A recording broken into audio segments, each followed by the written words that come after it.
Okay, so we're in for a treat again tonight. We are going to do some loving on our TOs and learn what a TO does, what TO stands for, and all that good stuff. And we are going to hear from two people. We're going to hear from Peggy Liggit. Did I say that right? After retiring from a career as a university professor in Michigan, Peggy moved to Vancouver, Washington to live near her family. She's been an OOPS member since 2022 and is currently serving her third year as education director. Whether it's whitewater boating on the Washougal or sea kayaking on the Columbia, Peggy loves paddling in the Pacific Northwest. When she's not in one of her boats, she's enjoying playing with her granddaughter. Ask her to see pictures. I don't know how they continue to Peggy's passion for kayaking is almost as strong as her passion for supporting miss the first 5 lifelong minutes and learning. I got this. Then we get to hear from Jon Light-Powell, our OOPS trips director. Oh, yeah. Whoa. So you're right. I think there's a bear in here. John became interested in swimming and water sports as a Boy Scout and subsequent jobs at Honanwa So are we only hearing summer camp. He used to do a lot of sailing and scuba diving, which is why he's so very good at being upside down in his kayak. John started kayaking in 2013 and promptly met his partner, Paige Light-Powell, who just happened to have the same last name. John. When he isn't kayaking, John is posting trips for TOs, hiking, 3D printing, and walking his puppy, Rory. So welcome, Peggy first, and then John. Thank you. So I am not an advocate for standing up going blah, blah, blah, blah, blah for half an hour. So you get to do stuff. So you get to blah, blah, blah with a couple of people next to you. This is what we're going to do in the between now and 7:30. We have a hard stop at 7:30. So John can do his part. We're going to do our activity. Then I'm going to do a quick summary of what TO training includes.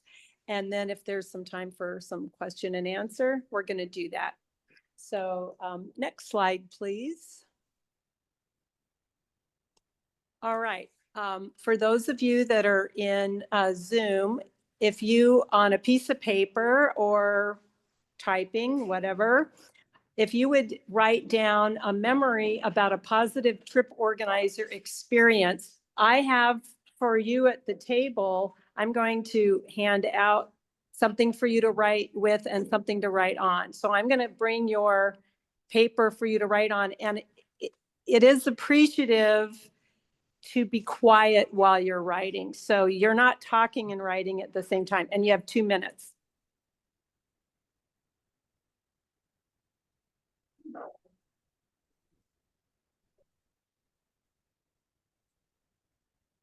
So those of you in Zoom, you're going to be one big group. And you don't have to worry about keeping time per se. You just want to honor when you're going to be talking to each other. And if you want to participate in the dialogue through chat, you can be typing in some of your ideas in chat while other people are taking turns speaking. And we're going to have our group, our big group. At your table, you have a group number, and there's 8 groups. And if you turn over the paper, if everybody will turn over the big piece of paper that's at your group, you get 1 big paper per group.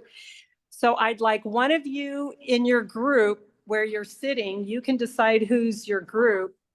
Have one person be a timekeeper, and you're going to have about 10 minutes to talk with each other about your answers. And you want the timekeeper to say, hey, you get like 2.5 minutes to share your idea. And then I want somebody in your group to be the leader so that you can encourage all the voices at your table to have a turn. So when you get somebody that starts over talking and using up the time, the leader person and the timekeeper can say, next person. And then we're going to have a reporter who is going to share your idea with the whole group. So you're going to get about, well, for time's sake here, you're going to get about 8 minutes to talk. That's about 2 minutes per person. Okay, so you're going to just talk about what do you have in common with the theme? You're talking about what makes a great trip organizer. Have a conversation. What did other people in your group think? What questions do you have? Have a chat.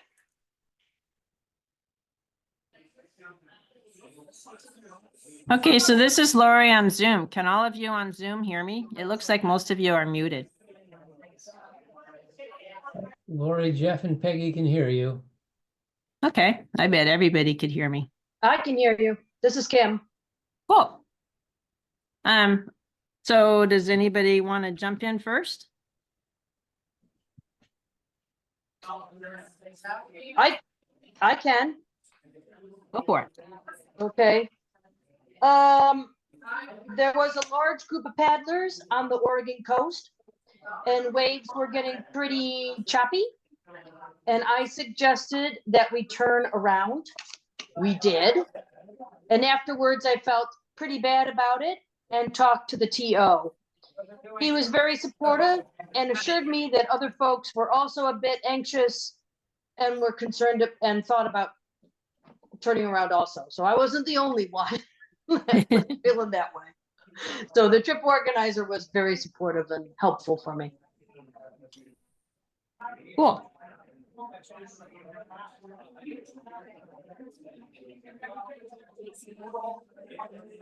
I don't remember all the instructions we have. So I'll just jump in and note that I think that's good. If somebody's not comfortable, then that's sort of what the TO needs to do. Make sure that everybody is comfortable, and it's good that that happened. And normally everybody's supportive of turning around if that's what's needed. Yeah, exactly. And I think there are sometimes conditions that individual members may notice that a TO or another person may not. So it's always good to speak up. Thank you. How about anybody else? This is Jeff and Peggy, and we were remembering a particular TO that helped us many years ago in learning the different methods of doing a wet exit. Nice. And that fits with something I was thinking too. I actually thought of several incidents. This is Lori. I thought of several occasions when a TO helped me learn things, or actually in one or two of the instances, it was a whole trip that was focused on practicing things.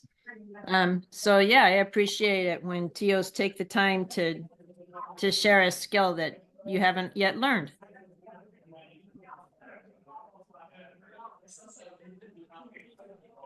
Here's one that I don't think is part of the normal TO requirements, but we've been with a couple of TOs that brought along some yummy treats to eat.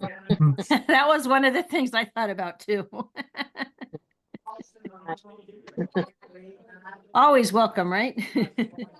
Always, yep.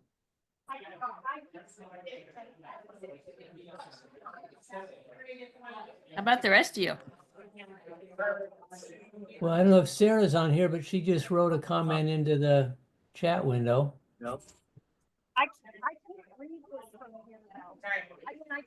Cool. So enthusiasm for new people, especially enthusiasm and welcoming. Okay, you have 1 more minute to finish up. Take 1 more minute to finish up your conversation. Hi. Hi. Can you hear me?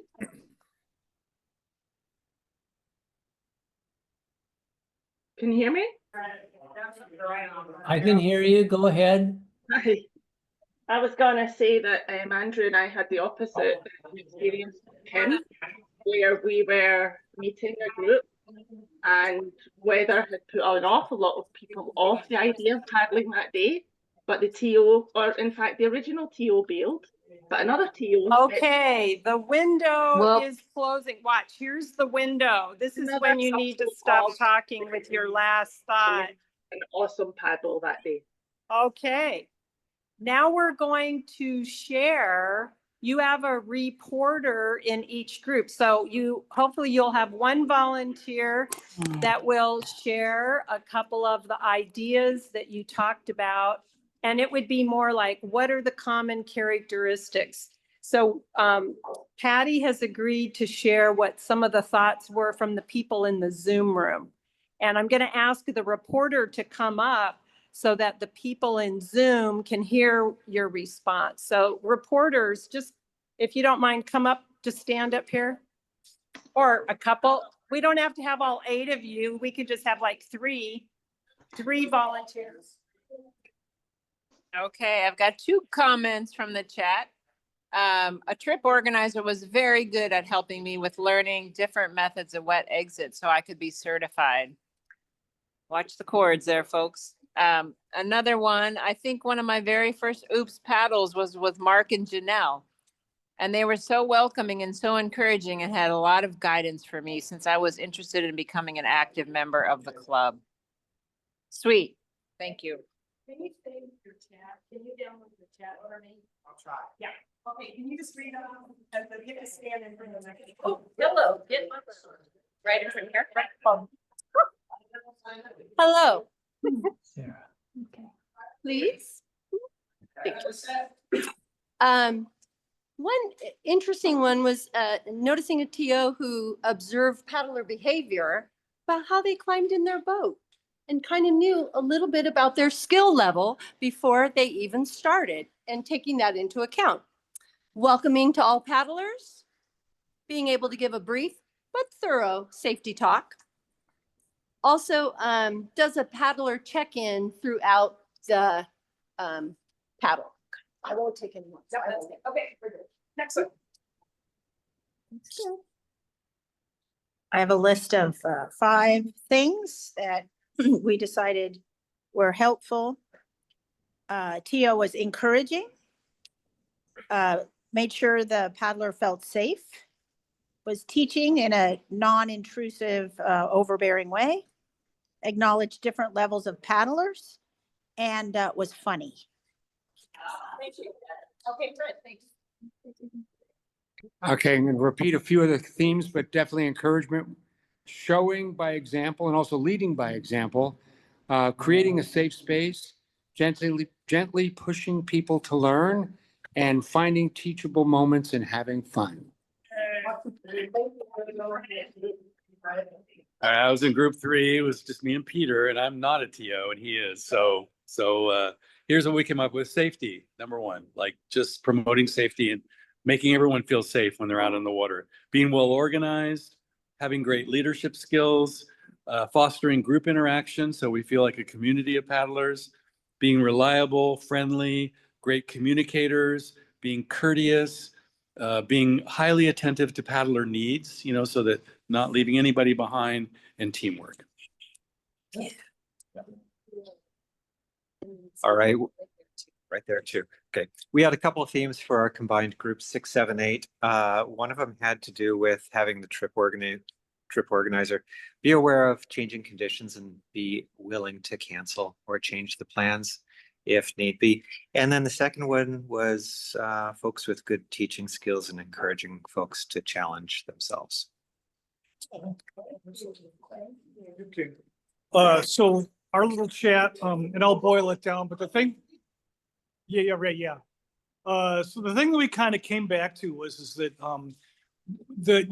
kind of what to expect when you go to an Oops trip, and that the people who are leading the trip actually have not only a competency to lead the trip, but they are sharing an expectation of, oh, this is going to be a level 5 trip, and you should really wear a life jacket and stuff like this. And now there's a couple of specific attributes: a good pace, that a good TO will talk to everyone, and of course a good TO will bring smoked salmon on every trip.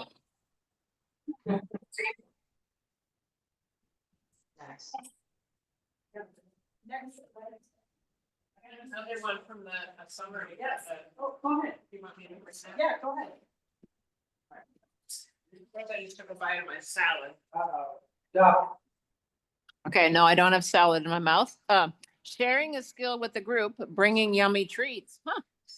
Welcoming new paddlers, recognizing when to turn around and or encouraging going on as appropriate. That's from the chat. Thank you.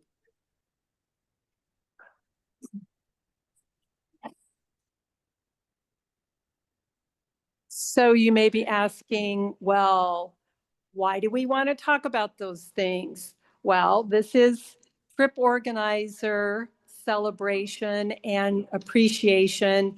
And the lists that you came up with are practices that our trip organizers are working really hard to master, to promote, and to share when they have their trips. And one of our bottlenecks in this club is having enough trip organizers. And so I'm involved in trip organizer training, and I wanted to go over that process with you. So we have a new cohort that we start every year, and we just have one cohort once a year. Sometimes it takes 12 months to get them all the way through training to the end of their mentored paddles. So it's a long process. It's a lot of work. It's a big commitment. How many of you in this room are a trip organizer or a past trip organizer? Raise your hand high. Yeah. So if you look around the room, we have a lot of trip organizers. And then how many people, if somebody could write it in the chat, is anybody in Zoom a trip organizer? Lori is. So what do they have to do to become a trip organizer? We have a curriculum that we follow. We use our OOPS activity policy, which if it's been a while since you've read it, that would be a good thing to read. It's on the document page. Also, we follow the ACA Level 2 for Sea Kayak Touring Leader. Now, we don't certify our TOs, but we follow that curriculum that helps us make sure that they have all of the skills at level 2, level 1 and 2. And then we also have them follow a paddler development workshop that was generated by the list. We probably have like 8 to 10 instructors, and Fred was involved in that. Is there anybody else here? Jasper, of course. Jasper, I want you to stand up because Jasper, thank you, Jasper. Jasper has led the on-water training for, I don't know how many years. How many years, Jasper? Like 10, 15 years, whatever. A long time.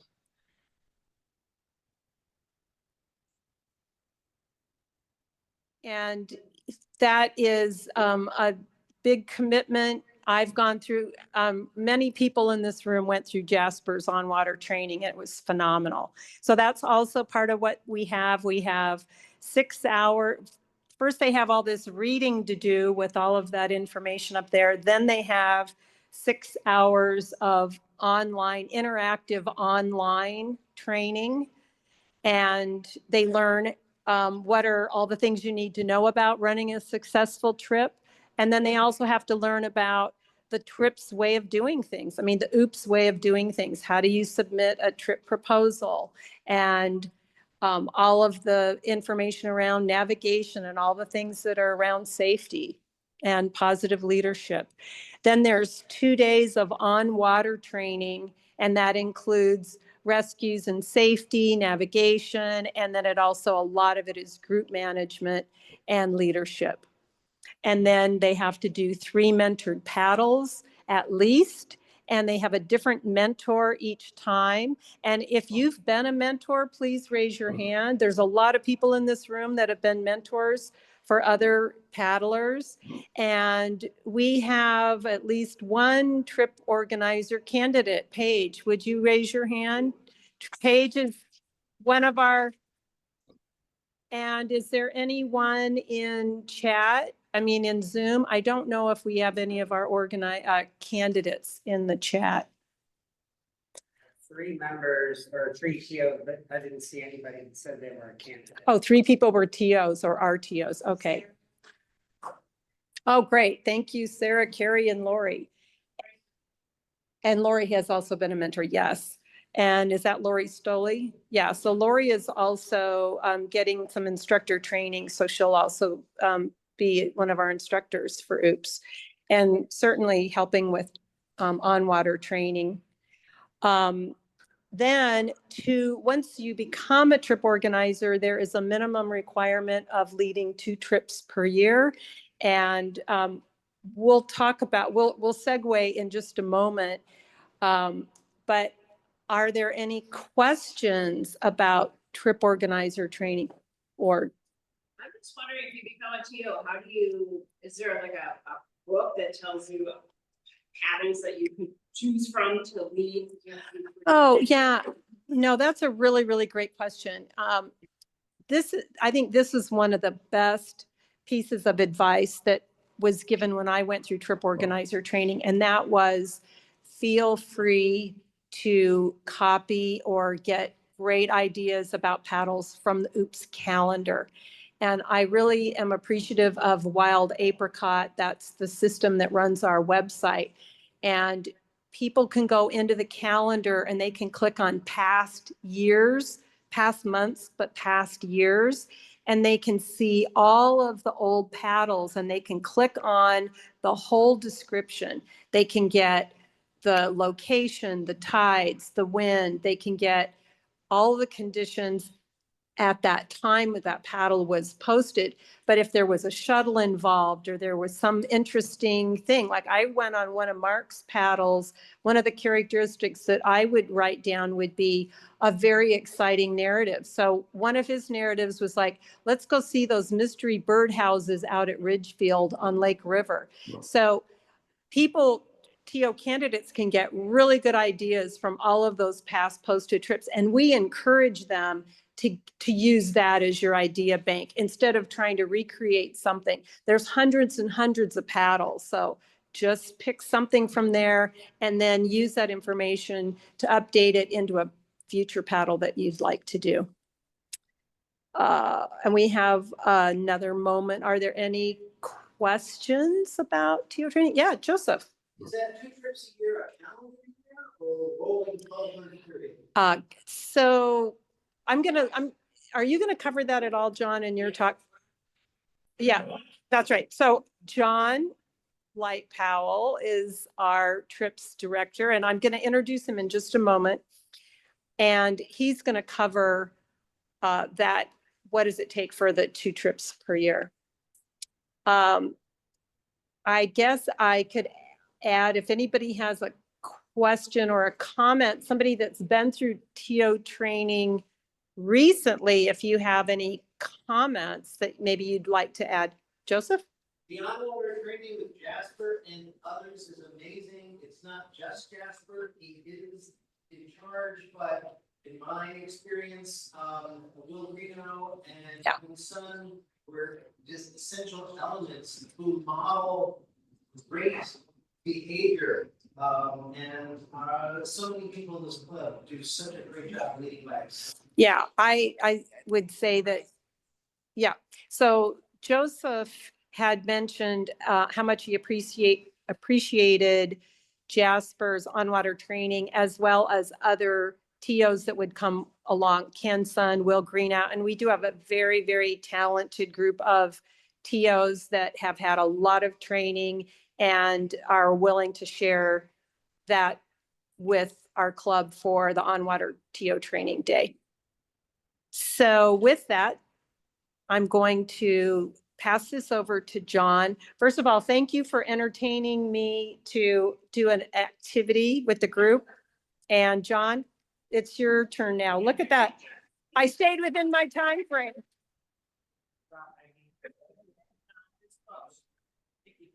Hi there. Welcome, everyone. Special welcome to the TOs. I brought my automatic slide changer.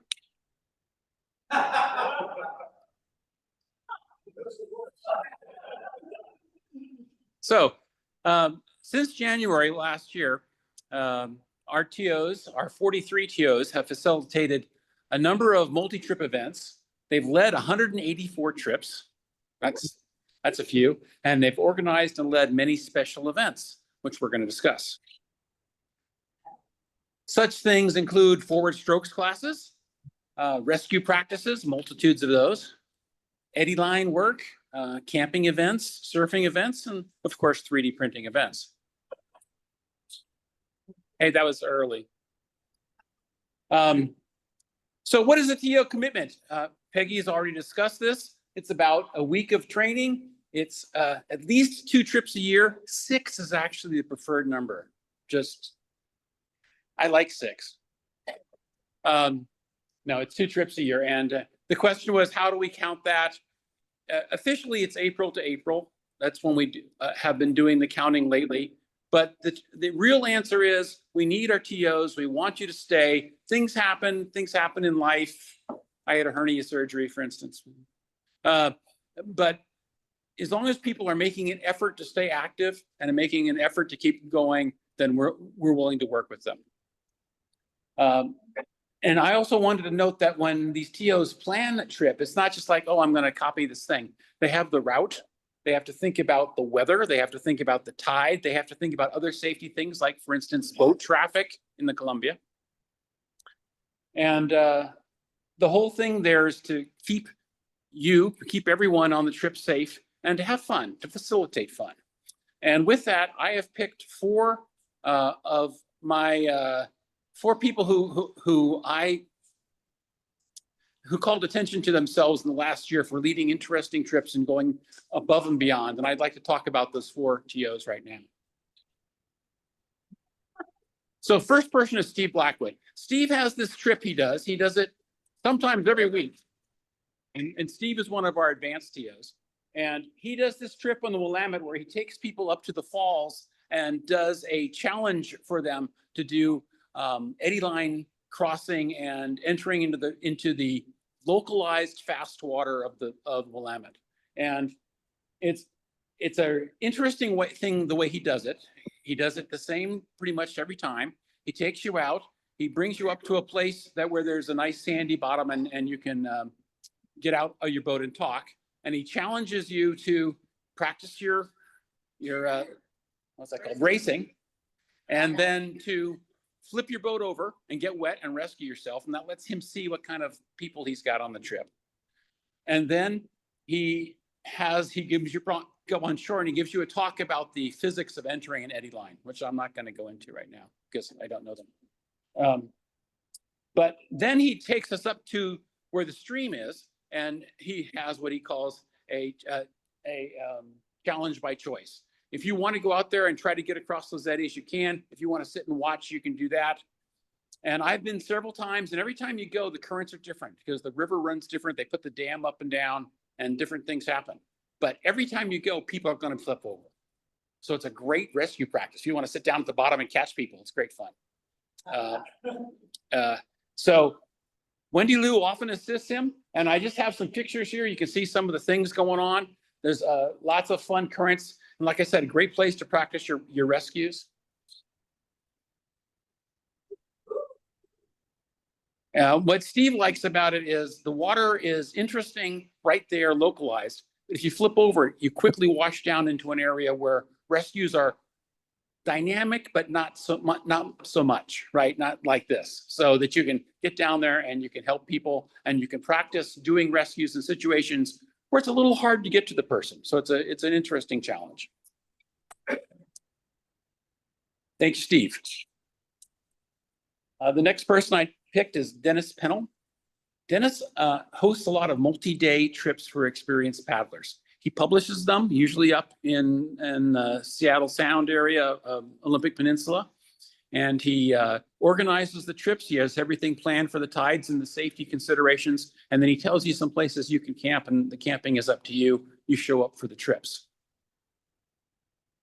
In this picture here, they're at a lighthouse on Dungeness Point.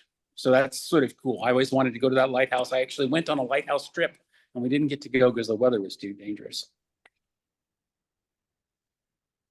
This year they did the Olympic Peninsula, they did Crescent Lake, they did Dungeness Lighthouse, and they also did some trips around the Salish Sea coast right there up by where Port Townsend is and those places.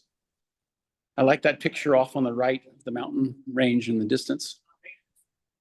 Mount Baker. Just a couple of weeks ago, he led a trip to Deception Pass. Paige went on that trip, so I got some pictures from her.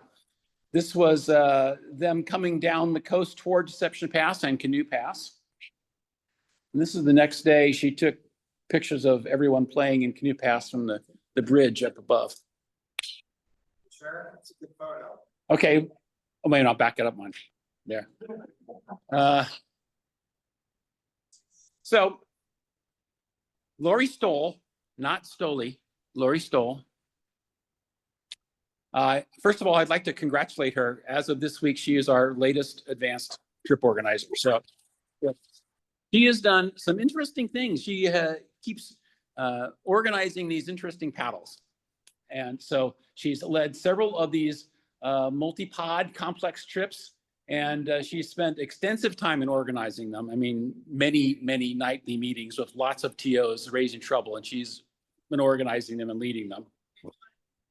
Lori is the person on the right there. In the blue. And I call these inclusive events because she has made sure that they have places in them for people who are not experts. So different levels of paddlers can go on these trips. An example, she recently had well, I'll just talk about them as I get to them. So Rescue Rodeo was really fun. There's like 40 paddlers out there. We had 2 different sessions. We had multiple pods. We had multiple interesting pod leaders and experts out leading these things. And we just went out on the water for a couple of hours each session and flipped our boats over and rescued people. We tried many different rescues. We tried self-rescued. We tried multiple rescues. We had one time where just everybody in the pod had to flip over and you had to rescue everybody. That's challenging to rescue someone when you're in the water, okay? But it's a perfectly reasonable scenario because they talked about a wave comes along, a rogue wave, you're on the ocean, wave comes along, flips over, you're everybody in the group. What do you do? It was an excellent venue. Joseph picked out this venue, Frenchman's Cove. Frenchman's Bar. It was really nice. It was a nice sunny day. The water was nice. We had a good time. The venue worked great. Ken's son was also involved in the organization of that. And I think Ken was actually the person who inspired it, who brought it up originally. The other thing she did was called the Bridge Binge with Joseph, Ken, and Steve Blackwood. And the idea here was to go under every bridge in Portland, all 16 bridges. And that's too far to do on an L2 trip. So what she did was she broke it up into multiple L2 segments so you could pick the ones you wanted to do, and you could get out and quit. And so officially it was just, you were going to do 2 L2 trips instead of a L3 length paddle. So it was a good way to do that. There were multiple routes offered. Unfortunately, the weather intervened and the easy paddles all got canceled. And so Lori and some of the advanced paddlers ended up doing the whole thing. But it was still organized, and I still appreciate the fact that a lot of work went into that.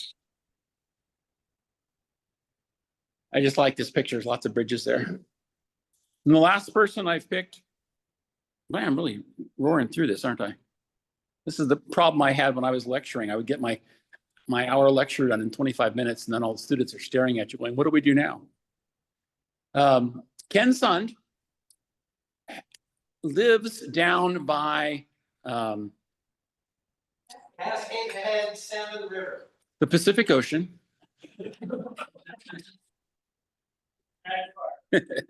And he has easy access to Cascade Head, so he likes to go out there and paddle, and he invites people to come down, and he's organized several paddles where people come and paddle there. And this is an excellent opportunity for people to come down and learn how to play in the surf. Some of my first times ever trying surf were right there at Cascade Head. In fact, Paige rescued me twice in one day on one of our first dates. Yes, Jasper?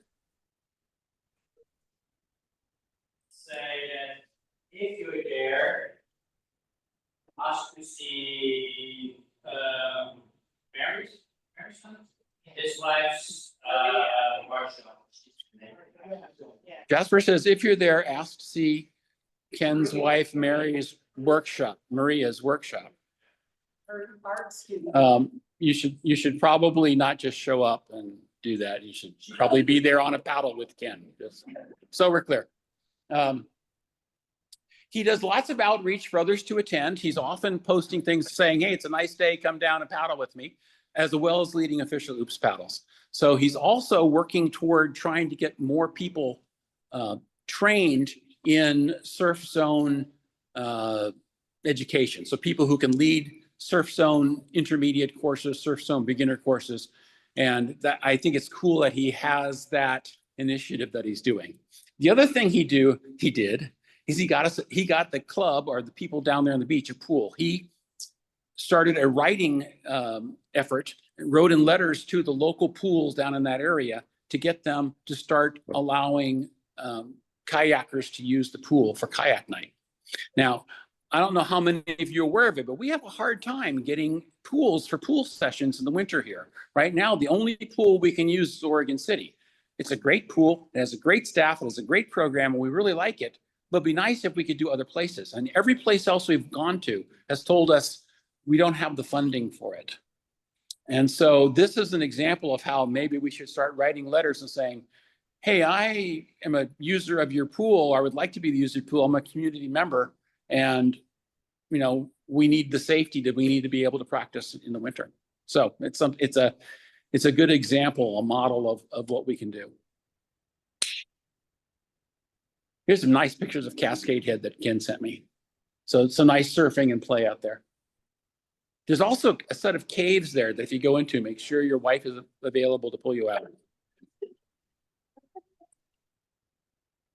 And now a message from our sponsors. Sorry, that was a click. Was that a full click?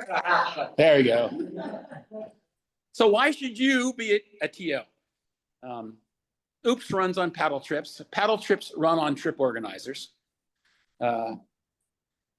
We need that to happen. It's a great way to be involved in the club. If you want to give back to the club, it's a great way to do it. And you can lead the trips you want to go on. So you don't have to do things that you consider hard. You can do the things that you consider fun. For instance, I like to paddle around Ross Island every Wednesday and call it Wet Wednesday and bring friends with me. It works great. And we need to keep adding new leaders. We need to add new leaders every year because we have leaders who are leaving. We have leaders who have spent their time at Oops. They've spent their time being a TO. And if we're going to keep the club strong, we need to keep bringing in new people. So it's going to be your turn. So when you're ready to be a trip organizer, step up and get the training and join us. I'd say the thing, you know, that people might ask is, what's in it for me? In terms of spending that time to be learning to be a TO, and my answer would be, this is a tremendous opportunity to learn a hell of a lot of stuff from some very experienced paddlers. So if you want to become a better paddler, a more experienced and more confident paddler, this TO training is your ticket to that. Summarize that. Moulton was saying, what's in it for him? No, I meant, well, I guess for everyone. But to become a TO leader, why would you want to do that? And Moulton is saying because of the training you get from experienced people, it's a great way to advance your own personal paddling skills. It's also, you know, the other thing you get is you get the club to keep moving. You get the club to continue to exist, which means you get to keep paddling with the club. And you also get preferential entry into events. So if you volunteer to be a TO at an event, you get a seat, and so does your partner. So those are some of the nice things about being a TO. This show was also brought to you by Powell's Purple Paddle Positioners.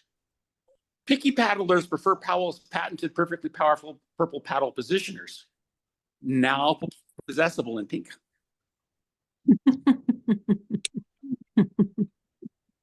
And Rory says, any questions?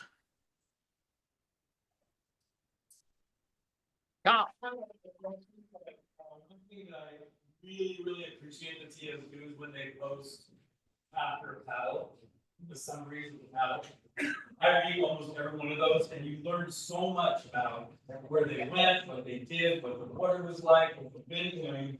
Really, you learn a lot about all these little questions. So it's a thank you to the TOs of those. Those are, but they may feel like they're reading this stuff. It's well worth it. Tom is saying it's very nice to get the post-paddle reports, and it helps. He likes reading them. Only TOs get those, TOs and board members. So that's another good reason to be a TO or a board member. You get to read all his paddles. Why doesn't everyone get to read them? Because we encourage TOs to post in those things personal observations that we may not want the whole club to share in. However, what I encourage TOs to do is to post their paddle results on our Facebook page or other social media. I appreciate The listserv is a good place to do it as well. Tom says the listserv is a good place. That's all I have. Thank you very much. Questions on the chat? Just a nice view of the falls for the April 1 trip. Oh, yes. Yes, we haven't had very many signups for the two trips next week, the Oregon circumnavigation and the Locks Falls circuit. Yeah. So sign up by all means. Lynn wanted to know why it wasn't L5, and yes, the beautiful woman. Oh. Activity and we went down to help Oregon Shores. John and I went down to propose to do Oregon Shores with Denise Harrington cleanup and Kenbro's truck, which was just amazing. You got a pass to have the truck on the beach in a place that you usually can't go. And we hauled a lot of garbage off the beach. Hey, Paige just wanted me to say that Ken Sund also does a lot of outreach for cleaning up the beaches. And we've recently done a cleanup with him. And now Janelle's going to speak. I just want to follow up on the TOs. We've got 2025 events all planned. It's great. And the teams are working hard at getting everything organized and campsites reserved and TOs recruited. But we're going to be starting to look at 2026 in the next 2 to 3 months. And getting an event manager is great. And they really do a lot of the campground stuff. But unless we have a TO, a trip admiral who's going to be recruiting the TOs, we really don't have a trip. And so I would encourage all of you to watch for my email or my email to the listserv about when we're starting to plan 2026, and consider places that you would be willing to be a trip admiral at. And that would be great. The trip admiral recruits between 6 and 12 TOs to participate. The trip admiral is usually familiar with the area, although Tom Waldron didn't have a clue about Salt Springs before we went. Is that true, Tom? And has some knowledge, like Fred has done the San Juan Islands for I don't know what, 100 years, Fred? Yeah, something like that. So having that knowledge, and then the trip admiral asks those trip organizers who are interested to submit a couple of trips, to organize a couple of trips. And like Peggy said, there's a wealth of trips already planned that you can nab one of those, figure out the tides and the weather and conditions, and submit those to the trip admiral who can look at them and go, yeah, that's great. Or, oh, you are out of your mind. So that's what the trip admiral does. And then they're the ones at the event who has gets the TOs together each evening, says, okay, weather changed, what should we do? Or looks good to go. And then just facilitates organizers presenting their trips and for the rest of the participants to sign up. So that's what a trip admiral does. And of course, we need trip organizers then too, but it's the admiral who recruits and puts out a word to say, are you interested? So thanks.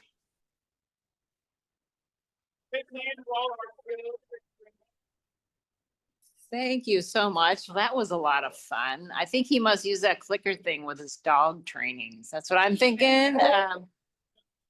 Someone has a good. So thank you for coming tonight. Our next meeting on April 30th, we're going to have Moulton Avery, who is over here. He's going to be talking about his passion, which is cold water safety. And since it's in April and we expect to get nice hot weather like maybe today, he's going to also talk about paddling in hot weather. So we look forward to that right here on April 30th. So stay tuned. Thanks, everybody. Bye-bye.